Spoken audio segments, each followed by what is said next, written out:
Good afternoon student. আমরা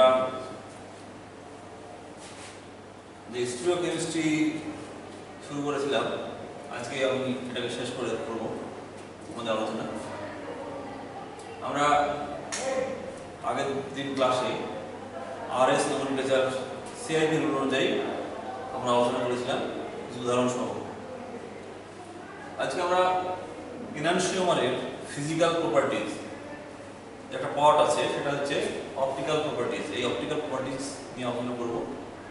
তোমরা জানো যে ইনানশিওমার গুলো ফিজিক্যাল প্রপার্টিজ মোটামুটি একই রকমই হয়, এর মেল্টিং পয়েন্ট, বয়লিং পয়েন্ট, এছাড়া অন্যান্য ভৌত ধর্ম সেম হয়, তবে এদের স্মেল বা গন্ধের একটু পার্থক্য থাকতে পারে। আমি যে বিষয়টা বলবো সেটা হচ্ছে আলোক ধর্ম, মানে অপটিক্যাল প্রপার্টিজ। ইনানশিওমারগুলো আমরা আগে আলোচনা করেছিলাম যে ইনানশিওমারগুলো কি করে, যে প্লেন পোলারাইজ লাইটে অপটিক্যাল আবর্তন বা অপটিক্যাল রোটেশন ঘটায়। যারা অপটিক্যালি অ্যাক্টিভ, অর্থাৎ অপটিক্যালি অ্যাক্টিভ মানে যে সমস্ত মলিকুলের কার্বন অ্যাসিমেট্রিক কার্বন থাকবে সেই মলিকুলগুলো, অর্থাৎ কিরাল আমরা জানি, কিরাল মলিকুলগুলো জেনারেলি কি হয়, অপটিক্যালি অ্যাক্টিভ হয়। এই অপটিক্যালি অ্যাক্টিভ কম্পাউন্ডগুলোই আলোর উপস্থিতিতে, আলো মানে সব ধরনের আলো নয়, যেগুলো প্লেন পোলারাইজড আলো বা লাইট, আমি এখনই দেখাবো প্রজেক্টরে, সেই প্লেন পোলারাইজড লাইট যদি পাঠাই আমরা কোনো এনানশিওমারের মধ্যে দিয়ে বা কোনো অপটিক্যালি অ্যাক্টিভ কম্পাউন্ডের মধ্যে দিয়ে, তাহলে একটা অপটিক্যাল রোটেশন বা আবর্তন ঘটায়। তাহলে আমরা যে যন্ত্রের সাহায্যে আমরা এই অপটিক্যাল রোটেশনটা মাপবো তার নাম হচ্ছে পোলারিমিটার। আমরা একটু দেখি প্রজেকশনে পোলারিমিটারটা কি।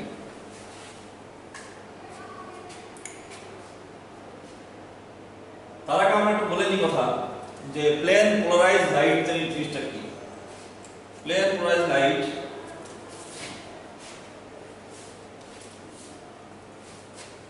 আমরা জানি যে লাইট হচ্ছে একটা ইলেকট্রিক্যাল ফিল্ড ও ম্যাগনেটিক ফিল্ডের সমষ্টি। অর্থাৎ এরকম ধরনের যদি আমরা আঁকাই, এটা হচ্ছে লাইটের ডিরেকশন বা প্রপাগেশন, অর্থাৎ লাইটের দিকে ছড়াচ্ছে। এটা যদি আমরা এক্স অ্যাক্সিস ভাবি, এটা যদি ওয়াই অ্যাক্সিস ভাবি, তাহলে এই প্লেন বরাবর আমরা এটা ধরছি আমরা ইলেকট্রিক্যাল ফিল্ড ওয়েভ, তড়িৎচুম্বকীয় তরঙ্গ। আমরা জানি লাইট হচ্ছে একটা তড়িৎচুম্বকীয় তরঙ্গ, এখানে ইলেকট্রিক ফিল্ড আছে। আবার এর 90 ডিগ্রি অ্যাঙ্গেলে এই প্লেনে, অর্থাৎ ওয়াই বরাবর এই প্লেনে, এটা হচ্ছে ম্যাগনেটিক ফিল্ড। অর্থাৎ light is consist of electric pulse and magnetic pulse. এখন এই লাইটকে যদি আমরা এই বোর্ডেও দেখেছি, এই যে electric field, electric wave form, এটা ম্যাগনেটিক ফর্ম। তাহলে বোর্ডে যদি আমরা দেখি, তাহলে টু ডাইমেনশনাল বোর্ডে দেখা সম্ভব না। এই যে প্লেন আর একটা প্লেন, দুটো প্লেন। তো যাই হোক, এই লাইট যখন, সাধারণ লাইট যখন যায়, তখন এইরকম আমরা সব প্লেনই ওরা যেতে পারে। এই যে প্লেনগুলো আছে, এই প্লেন, এই প্লেন, এই প্লেন, অসংখ্য প্লেন, এখানে কয়েকটা প্লেন দেখানো আছে। এই লাইটটাকে আমরা একটা বিশেষ ধরনের প্রিজম, সেই প্রিজমের মধ্যে দিয়ে যদি পাঠাই, তাহলে সেটা কি হবে, কেবলমাত্র একটা প্লেনই যেতে পারে। ব্যাপারটা এরকম হয়ে যাবে, অর্থাৎ এরকম একটা প্লেনই যাবে, সেটাকে এভাবে আমরা উপস্থাপন করতে পারি। সেই লাইটটার নাম হচ্ছে কি, সেই লাইটটার নাম হচ্ছে প্লেন পোলারাইজড লাইট। কি বললাম? Plane polarised light. তাহলে এই প্লেন পোলারাইজড লাইটকে যদি আমরা পোলারিমিটার যন্ত্রে, যেখানে আমার ওই কম্পাউন্ডগুলো রাখা থাকবে, অপটিক্যালি অ্যাক্টিভ কম্পাউন্ড, তার মধ্যে দিয়ে পাঠালে এই যে লাইটটা তোমরা দেখতে পাচ্ছ, এই লাইটটা ডান দিকে রোটেশন হতে পারে, বাম দিকেও রোটেশন হতে পারে। আমরা সেটা যন্ত্র দেখতে পাবো। বর্তমানে ডিজিটাল যন্ত্র বেরিয়ে গেছে, ওখানে ডাইরেক্ট ডাটাটা উঠবে। তো যাই হোক, ডান দিকে আমার চোখের সাপেক্ষে, অর্থাৎ ভিউয়ারের চোখের সাপেক্ষে যদি ডান দিকে রোটেশন ঘটে, তাকে বলা হয়, সেই রোটেশনটার নাম হচ্ছে ডেক্সট্রা রোটেটারি, ডানাবর্তী। আর যদি বাম দিকে রোটেশন হয়, তাহলে বলা হয় লেভার রোটেটারি। তাহলে ডেক্সট্রো ডেক্সট্রো আর লেভো। ডেক্সট্রোকে আমরা প্লাস চিহ্ন দিয়ে বোঝাই আর লেভোটাকে আমরা মাইনাস চিহ্ন দিয়ে বোঝাই।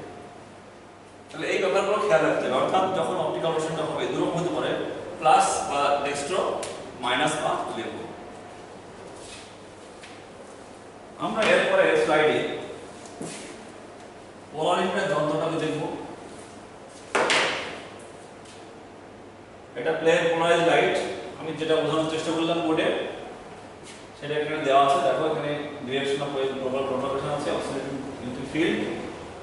এখানে লাইটটা সব প্লেনে যেতে পারে, কিন্তু এই লাইটটা কি একটা প্লেনে, অ্যাক্সিস অফ পোলারাইজেশন একটা, সুতরাং এটা হচ্ছে প্লেন অফ পোলারাইজড লাইট। এটা হচ্ছে ম্যানুয়াল পোলারিমিটার। এই পোলারিমিটারে ম্যানুয়াল মানে এখানে আমরা চোখ দিয়ে দেখতে হবে, ডিজিটাল নয়, চোখ দিয়ে দেখলে রোটেশনটা বোঝা যাবে। তো আমরা একটু সংক্ষেপে বলি, এটা হচ্ছে bulb monochromatic light, generally sodium D light use করা হয়, যার ওয়েভলেন্থ 589 ন্যানোমিটার। আর এইটা হচ্ছে, এটাকে দেখানো হচ্ছে কেন, এটা হচ্ছে সব প্লেনে যেতে পারে লাইটটা, সাধারণ লাইট। আর এটা হচ্ছে পোলারাইজার। এখানে একটা নিকল প্রিজম থাকে, বিজ্ঞানী নিকেলের নাম অনুযায়ী ওটার নাম দেওয়া হয়েছে। ওর কাজটা কি, ওর কাজটা হচ্ছে এই লাইটটাকে একটা প্লেনে নিয়ে আসা, অর্থাৎ প্লেন পোলারাইজড লাইটে কনভার্ট করে যে লাইটটা পাওয়া গেল সেটাকে আমরা একটা স্যাম্পল টিউবে পাঠানো হচ্ছে। এই স্যাম্পল টিউবে প্রথমে স্ট্যান্ডার্ডাইজ করা হয়, একটা সাধারণ স্যাম্পল নেওয়া হয়, জল নিয়ে দেখে নেওয়া হয় ঠিক আছে কিনা মেশিনটা। তারপরে আমরা যে স্যাম্পলের অপটিক্যাল রোটেশন মাপবো সেটা এই টিউবে একটা ওপেন একটা কি আছে, লিড আছে, এখান থেকে লিডটা দিয়ে আমরা কি করবো, আমরা এই টিউবটাকে ঢুকিয়ে দেবো এরকম জায়গায়। নেক্সট আমরা লাইটটা পাঠালে কি হবে, এখানে একটা অ্যানালাইজার আছে। অ্যানালাইজার আমরা দেখতে পাবো যে বিভিন্ন ধরনের অ্যানালাইজার হয়, কোনোটাতে অপটিক্যাল অ্যাক্টিভ কম্পাউন্ড দিলে লাইটটা গিয়ে কি হয় আমরা অনেক সময় দেখতে পাই না, সেটাকে অ্যাডজাস্ট করলে কি হবে আবার আমরা দেখতে পাবো, অর্থাৎ লাইট যেতে পারে। অর্থাৎ এই পোলারিমিটার যখন টিউবে যখন ঢুকবে লাইটটা, তখন ওই কম্পাউন্ডের মধ্যে তার ভেলোসিটি পরিবর্তন হয়। ভেলোসিটি পরিবর্তনের জন্য কি হবে, যে একটা রোটেশন ঘটবে। সেই রোটেশনটা আমরা এখানে দেখব, যদি ডান দিকে হয় তাহলে বলা হয় প্লাস বা ডেক্সট্রো, আর বাম দিকে হলে মাইনাস, আমার চোখের সাপেক্ষে, ফিগারের চোখের সাপেক্ষে। তো এই হচ্ছে আমার সংক্ষিপ্ত পোলারিমিটারে, প্র্যাকটিক্যালি দেখতে গেলে ভালো হয়। এটা ডিজিটাল পোলারিমিটার, একই ফাংশন, কিন্তু ওখানে আমরা আমাদের চোখ দিয়ে দেখা দরকার না, ডাইরেক্ট একটা ডিসপ্লে থাকে এলসিডি, সেই এলসিডি ডিসপ্লেতে ছবি ডাটাটা দেখা যাবে। ওখানে যথারীতি সাইনটা দেখা যাবে, প্লাস হলে প্লাস, মানে ডান দিকে রোটেশন হয় প্লাস, বাম দিকে হলে মাইনাস।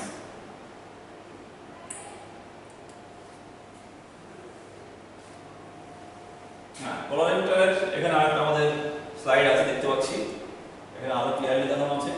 বাল্ব, পোলারাইজার, কম্পাউন্ড, এই যে লাইটটা হচ্ছে। এবং দেখো তোমরা এই জায়গাটায় 0 ডিগ্রি থেকে প্লাস দেওয়া আছে, একটা একদম মাইনাস দেওয়া আছে। তাহলে ভিউয়ার্স, অর্থাৎ যে দর্শক, যে অবজারভার, সে কিন্তু তার দিক থেকে দেখবে। ওই দিক থেকে দেখতে গেলে কিন্তু এটা তার ডান হবে, অর্থাৎ প্লাস থেকে ডান হবে, আর ওই দিকটা মাইনাস হবে। তাহলে অ্যানালাইজার এ rotatable polariser, this lens is rotated until no light goes through the second lens, অর্থাৎ একটা নব থাকে, সেটা রোটেট করে অ্যাডজাস্ট করা হয়। যখন লাইটটা যাবে তখন কি হবে, এটা অ্যাডজাস্ট করলে কি হবে, আর লাইট ডার্ক অঞ্চল দেখা যাবে। ডার্ক অঞ্চল ডিজাইন করলে তাহলে বুঝতে হবে যে রোটেশন কমপ্লিট হয়েছে। তাহলে the angle is then measured to determine the optical rotation of the, এটা অ্যামিনো অ্যাসিডের সলিউশন উদাহরণ দিয়েছে। তো এই হচ্ছে পোলারিমিটার।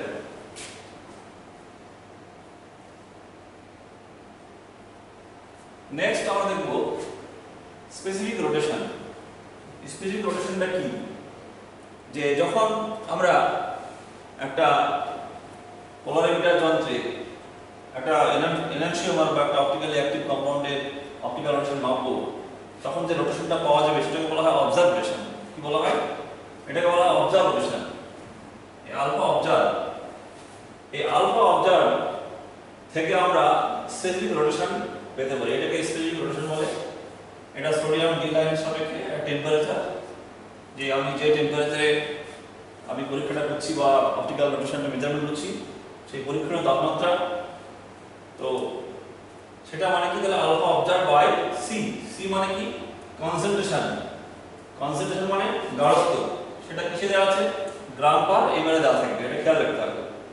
নেক্সট হচ্ছে আমাদের এল। এলটা হচ্ছে length, length of the cell, যে সেলটা দেখলাম পোলার এমিটার টিউব, আর যে তার সাথে যেটাতে আমার সলিউশনটা রাখা হয় টিউব বলা হয় এটাকে, তার লেন্থ, এবং সেটা কিন্তু ডেসিমিটারে, আমরা জানি 10 সেন্টিমিটার মানে 1 decimetre. Units are actually semi-square gram inverse, but usually just given as degrees. Degrees টা উল্লেখ করা হয়। আমরা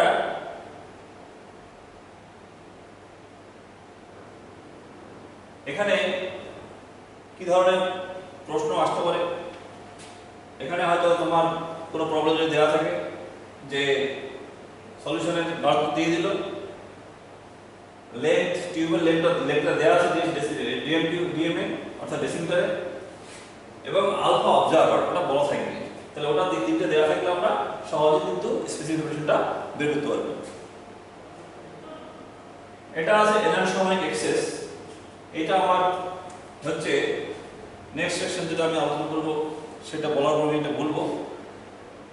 আমরা এখন যেটা বলবো সেটা হচ্ছে স্টিরিওকেমিস্ট্রি of SN1 and SN2 reaction. আমরা আগের ভিডিওগুলোতে আলোক রসায়ন সংক্রান্ত জিনিস শিখেছি, আর সেই সঙ্গে আমরা SN1 এবং SN2 রিঅ্যাকশনের যে প্রক্রিয়া বিষয় কিভাবে ঘটে এগুলো আমাদের আলোচনা হয়েছে।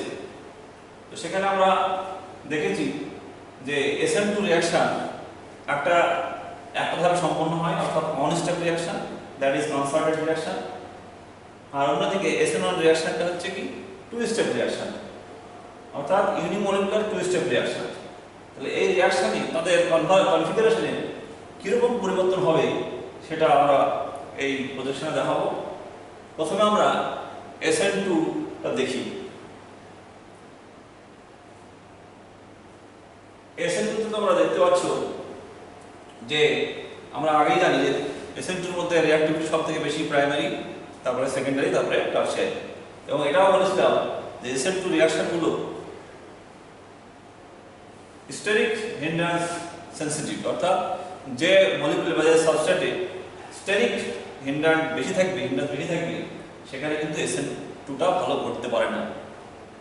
নন বন্ডিং রিপালশনের কারণে ঘটতে পারে না, ক্রাউডিং বেশি হলে ঘটতে পারে না। মানে একটা স্টেপে সংগঠিত হতে গেলে তার যে আমরা এখানে এটা ট্রানজিশন স্টেপ বলে, এই ট্রানজিশন স্টেপটা তোমরা দেখতে পাচ্ছ যে এখানে ট্রাইগোনাল বাইপিরামিড একটা স্ট্রাকচার পাচ্ছে, তাহলে এখানে ক্রাউডিং বাড়ছে। তাহলে এক্সিস্টিং যে গ্রুপগুলো আছে সেই গ্রুপগুলো যদি সাইজে বড় হয়, অর্থাৎ টারশিয়ারি হয় বা সেকেন্ডারি হয়, সেক্ষেত্রে রেট অফ রিঅ্যাকশনটা কমে যাবে, এনার্জি বেড়ে যাবে। তাহলে এটা হচ্ছে ট্রানজিশন স্টেপ। তাহলে আমরা ধরা যাক এই কার্বনটা, এখানে একটা কার্বন আছে এবং কার্বনটা অ্যাসিম্পটিক সেন্টার, অ্যাসিম্পটিক কার্বন, অর্থাৎ এই কার্বনটা কিরাল কার্বন এবং মলিকুলটা কিরাল। তাহলে আফটার দ্য রিঅ্যাকশন, অর্থাৎ SN2 রিঅ্যাকশন হওয়ার পরে তার কনফিগারেশন কেমন পাল্টাবে একটু দেখে নিই।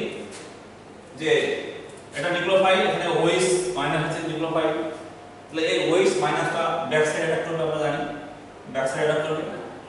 আর এটা living group bromine, back side attack করার সময় এই ব্যাক সাইড অ্যাটাক এবং লিভিং গ্রুপ বেরিয়ে যাওয়া এটা একসঙ্গেই ঘটে, সেই জন্য এটা বলা হচ্ছে কনসার্টেড মেকানিজম। তো সেটা আমরা ট্রানজিশনে দেখতে পাচ্ছি যে এটা এখন আপাতত sp2 হাইব্রিডাইজেশন অবস্থা আছে, হাইব্রিডাইজ অবস্থা আছে। এখানে যে লোবগুলো আছে ভ্যাকান্ট লোব, ভ্যাকান্ট মানে অলরেডি ভ্যাকান্ট শুরু করেছে, অর্থাৎ এখানে এই এটা অ্যাপ্রোচ করছে এদিকে আর ও ইলেকট্রন নিয়ে বেরিয়ে যাচ্ছে। তাহলে কি হবে, এই লোবটার সঙ্গে ও বন্ড তৈরি করছে আর এই লোবটা ইলেকট্রন ছেড়ে দিব বেরিয়ে যাচ্ছে। তাহলে এবার ব্রোমিনটা যখন বেরিয়ে গেল, তাহলে OH টা এই দিকে উল্টো দিকে ঢুকলো, ফলে কি হবে OH এর যে আমরা দেখতে পাচ্ছি যেদিকে ব্রোমিন ছিল তার উল্টো দিকে OH চলে এসেছে, অর্থাৎ এটা হচ্ছে এক ধরনের ইনভার্সন বলে। কি বলে এটা অ্যাকচুয়ালি হচ্ছে কি এই জায়গাটা ইনভার্সন অফ কনফিগারেশন। ঝড়ের সময় যেমন ছাতা উড়িয়ে যায়, জাস্ট লাইক দিস, এই আমার ছাতা এই হয়ে, অর্থাৎ ইনভার্সন হয়ে যায়। তো ইনভার্সনটা কেন হচ্ছে? কারণ এই ওয়েস্টটা হচ্ছে একটা ইলেকট্রন রিচ, একটা নিউক্লিওফাইল, আবার যে লিভিং গ্রুপ তার মধ্যে ইলেকট্রন জোড় আছে। তাহলে এরা যদি একদিক থেকে অ্যাটাক করতো, অর্থাৎ এই দিক থেকে অ্যাপ্রোচ করতো নিউক্লিওফাইলটা, তাহলে রিপালশন তৈরি হতো, ব্রোমিনের সঙ্গেও রিপালশন হতো। এই রিপালশনটা মিনিমাইজ করার জন্য কোয়ান্টাম মেকানিক্স হিসাব করে দেখিয়েছে, কোয়ান্টাম মেকানিক্স অনুযায়ী, ক্যালকুলেশন অনুযায়ী আমার 180 ডিগ্রি অ্যাঙ্গেলে যদি অ্যাপ্রোচ করে উল্টো দিক থেকে ইনকামিং নিউক্লিওফাইলটা, তাহলে এনার্জিটা সবথেকে কম হয় এবং বিক্রিয়াটার রেটটা সবথেকে বেশি হয়। তাহলে উল্টো দিক থেকে অ্যাটাক করার জন্য কি হচ্ছে, এটা কনফিগারেশনটা ইনভার্স হয়ে যাচ্ছে। এবার দেখে নিন যে এর কনফিগারেশন কি ছিল। আমরা আরএস প্রচার করেছি আগের দিন। তাহলে আমরা এর কনফিগারেশন কিভাবে দেখি? ব্রোমিনটা হচ্ছে প্রায়োরিটি গ্রুপে 1, অর্থাৎ ব্রোমিন প্রায়োরিটি গ্রুপে অর্ডারটা লিখে দিচ্ছি, Br greater than, Et greater than, Me greater than hydrogen, lowest priority group. তাহলে আমি যদি অ্যাসাইন করি এটা 1 2 this is 3 this is 4, তাহলে যেহেতু হাইড্রোজেন আমার সামনে আছে, নিয়মটা হচ্ছে কি, ফ্লাইং এক্স সিস্টেমে যদি হাইড্রোজেনটা দূরে থাকতো তাহলে আমরা ইজিলি কিন্তু এটা কনফিগারেশনটা ইজিলি বের করা যায়। তো এখানে যেটা আছে হাইড্রোজেনটা উপরে আছে, সুতরাং কনফিগারেশন আমার এখানে যা হবে তার উল্টো ভাবতে হবে, অর্থাৎ অ্যাকচুয়ালি কনফিগারেশন হবে S। আমরা দেখতে পাচ্ছি এটা এইভাবে যদি আমরা দেখি, অর্থাৎ S না, সরি, এটা R হবে। আমরা যদি এইভাবে দেখি এমনি হচ্ছে S, কিন্তু এটা উল্টে দিতে হবে কারণ হাইড্রোজেন উপরে আছে। তাহলে সুতরাং তাহলে এই দিক দিয়ে যাচ্ছে S, মানে এটা R হবে, তাহলে এটার কনফিগারেশন R। তাহলে আফটার রিঅ্যাকশন আমি বলেছি ইনভার্সন হচ্ছে, দেখে নি ওটা উল্টো হচ্ছে কিনা, রোটেশনটা অর্থাৎ R এর জায়গায় S হচ্ছে কি দেখে নি। যদি S হয় তাহলে বুঝতে হবে আমাদের বক্তব্য ঠিক ছিল, ইনভার্সন হচ্ছে। তাহলে এখানে আমরা এক্ষেত্রে মানে যে জায়গায় ব্রোমিন ছিল সেই জায়গায় কিন্তু ওয়েস্ট চলে এসেছে।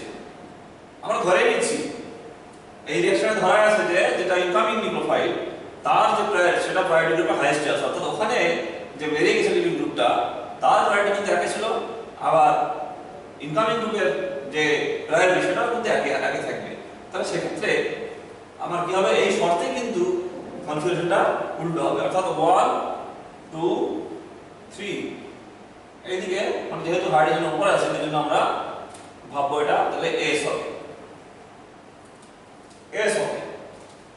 এটা আমরা ফিশার প্রজেকশনে আগের দিন দেখিয়েছিলাম, ফিশার প্রজেকশনে কনভার্ট করে নিয়ে কিভাবে R এবং S বের করা হয় আমরা দেখেছিলাম।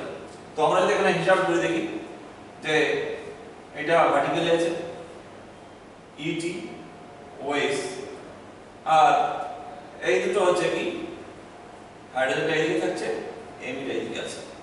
তাহলে আমরা বলেছিলাম যে হাইড্রোজেনটাকে ভার্টিক্যালি আনতে হবে, তাহলে ভার্টিক্যালি আনলে কি ডাবল অ্যাক্সেস করতে হবে, হাইড্রোজেনটা এখানে গেল, ওয়েস্টটা এখানে গেল, এমিটা এখানে রাখলাম, ওয়েস্টটা এখানে, ইটিটা এখানে, তার মানে এটা S হচ্ছে।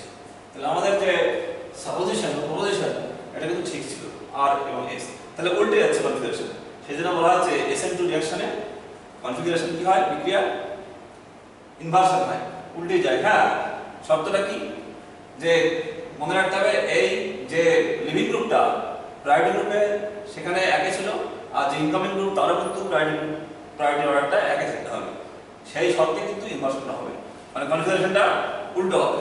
যদি এরকম হয় যে ইনকামিং গ্রুপটা তার প্রায়োরিটি অর্ডারে সে এক্সিস্টিং গ্রুপের তুলনায় কমে আছে, সেক্ষেত্রে কিন্তু আর এর জায়গায় আরও হয়ে যেতে পারে, বা এস এর জায়গায় এসও হয়ে যেতে পারে। নেক্সট আমরা দেখব SN1 রিঅ্যাকশনের স্টোকিওমেট্রি।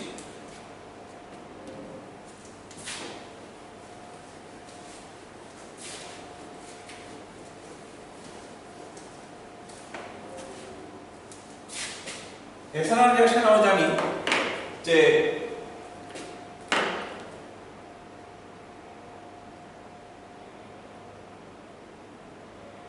এটা SN2 ছিল ইনভার্সন SN1। SN1 রিঅ্যাকশন কিভাবে হয় আমরা একটু স্মরণ করি যে জেনারেলি হ্যান্ডার্ড মলিকুল অর্থাৎ ক্রাউডিং বেশি, টারশিয়ারি বা সেকেন্ডারি, এদের ক্ষেত্রে SN1 বিক্রিয়াটা বেশি হয়। তো এখানে দেখতে পাচ্ছি আমরা এই মলিকিউলটায় এখানে তিনটে ভিন্ন ভিন্ন গ্রুপ আছে আর মানে কি এখানে অ্যালকিল গ্রুপ তিনটা ডিফারেন্ট অ্যালকিল গ্রুপ আছে এটা একটা আর 3 হচ্ছে এখানে R2 বা R1 এখানে আছে দেখা আমরা যদি এই পিকচারটা দেখি তাহলে আরো ক্লিয়ার বুঝতে পারবো না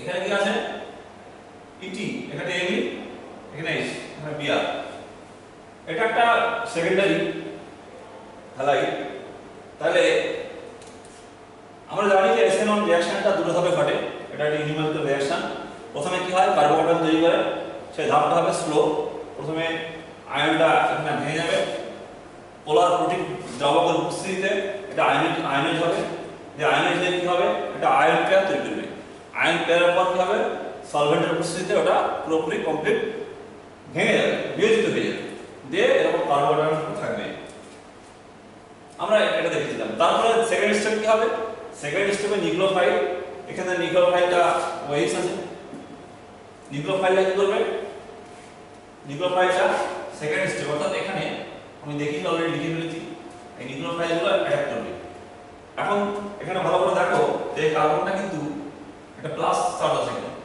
অর্থাৎ এটা কিন্তু sp2 হাইব্রিডাইজড কার্বন অর্থাৎ প্লেন এটা প্লেন আছে মানে এরকম ব্যাপারটা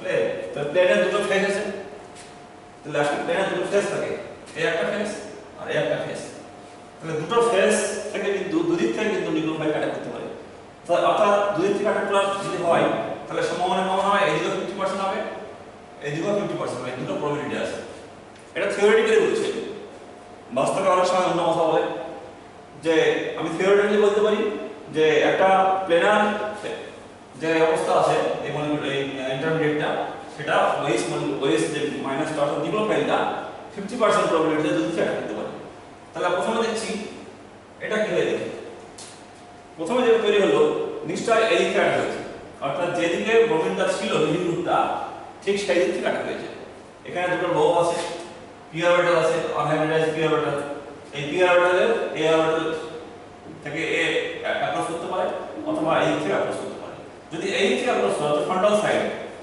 ব্রোমিনটা যে দিক থেকে বেরিয়ে গেছে যদি সেই দিক থেকে অ্যাটাক করে তাহলে তৈরি হবে কি যে জোগাড় তৈরি হলো তার কনফিগারেশন আর অরিজিনাল কম্পাউন্ডের কনফিগারেশন সেম হবে এটাকে বলা হয় রিটেনশন অফ কনফিগারেশন কি বলা হয় রিটেনশন অফ কনফিগারেশন অর্থাৎ কনফিগারেশন একই আছে যদি আমরা এটা কনফিগারেশন দেখি আরএস কনফিগারেশন অনুযায়ী তাহলে এটা এক নম্বর প্রায়োরিটি গ্রুপে ব্রোমিনটা greater than Et ethyl group greater than AB greater than H তাহলে কি দেখা যাবে this is 1 this is 2 this is 3 এটা হাইড্রোজেনটা দূরে আছে লেকিন ওইদিকে আছে সুতরাং আমরা ইজিলি এটা আমরা কনফিগারেশন করতে পারি 1 2 3 that is clockwise মানে r কনফিগারেশন তাহলে এই কম্পাউন্ডে দেখি কি হয় কনফিগারেশনটা এটা ওএইচ এর প্রায়োরিটি বেশি আছে সব থেকে তারপরে ইটি ইথাইল গ্রুপ তারপরে এমি তারপরে হাইড্রোজেন লোয়েস্ট প্রায়োরিটি গ্রুপ দূরে আছে আমার এই দিক থেকে আমি দেখব তাহলে এটা 1 2 এটা 3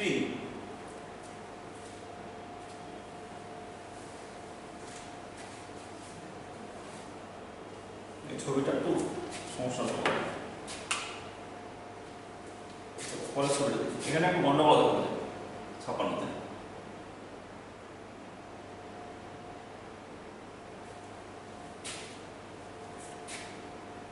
তো আমরা না পিছনে যাবে এটা ঠিক আছে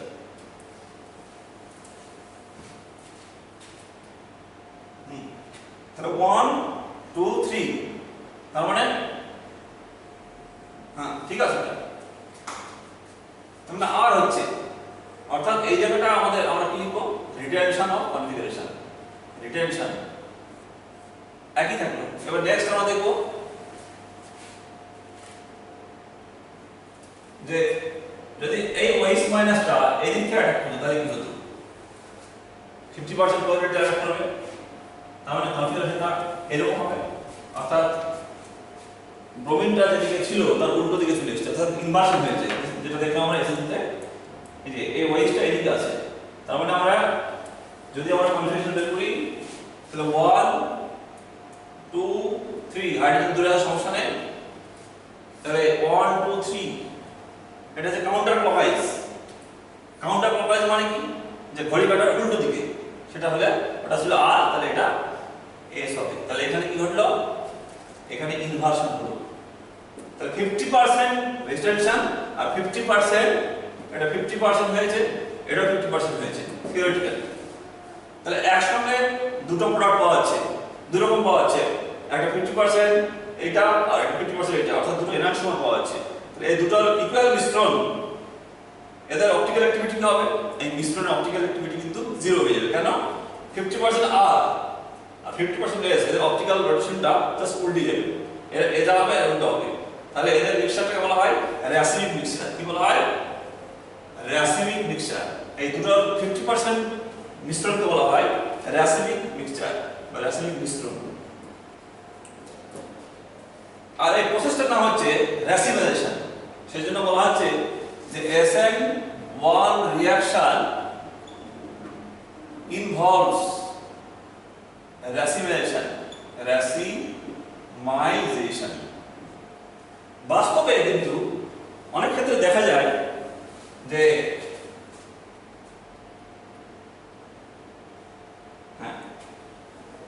অনেক ক্ষেত্রে দেখা যায় যে র্যাসিমাইজেশনটা কিন্তু হয়, কিন্তু 100% যে র্যাসিমাইজেশন আমরা দেখছি এখানে সেটা কিন্তু হয় না, অর্থাৎ কম বেশি হয়ে যায়। অর্থাৎ এই দুটো যে প্রোডাক্ট আমরা এনার্জিমে দেখতে পাচ্ছি, একটা কম থাকে মিশ্রণে, একটা বেশি থাকে। তাহলে কম থাকলে ধরো আর যে এনার্জিমানটা আর কনফিগারেশন যুক্ত, সেটা ধরা যায় 51% তৈরি হয়েছে। আমাদের মূল কম্পাউন্ডটা ওখানে কি ছিল, আর ছিল, আমার এস হয়েছে, ধরতে এস টা হচ্ছে আমরা 51%, আর রিডাকশন করেছিল ধরো আর থেকে আর হয়েছিল এটা 49%। তাহলে সেক্ষেত্রে কিন্তু র্যাসিমাইজেশন কিন্তু কমপ্লিট হলো না।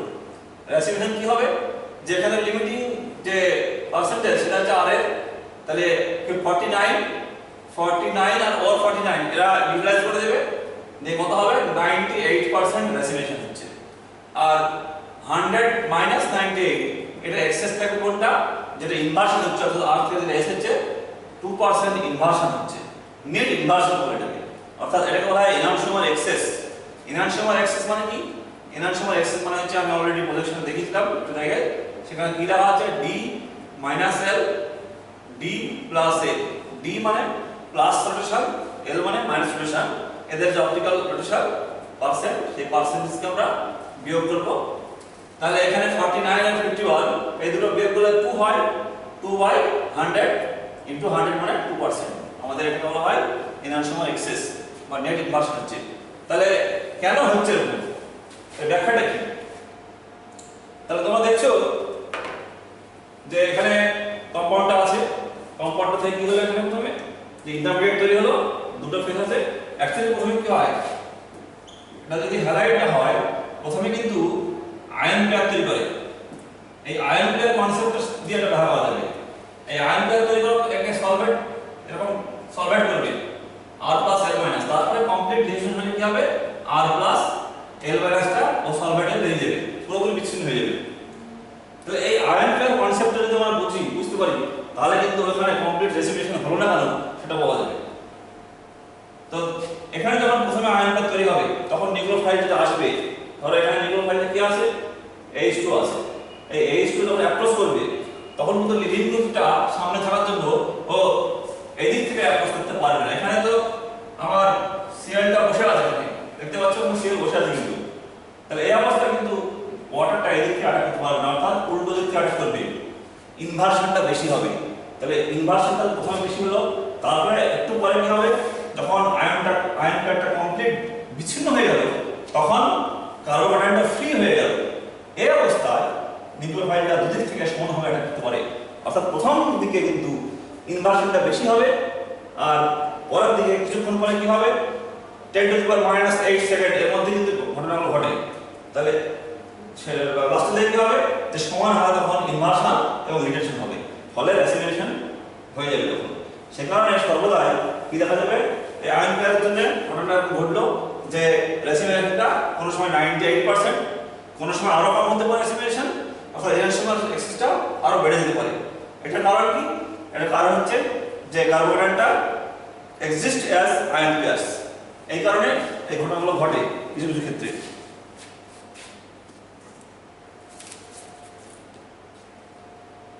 আজকে আমাদের এই আলোচনাটা এই পর্যন্ত হলো আমাদের।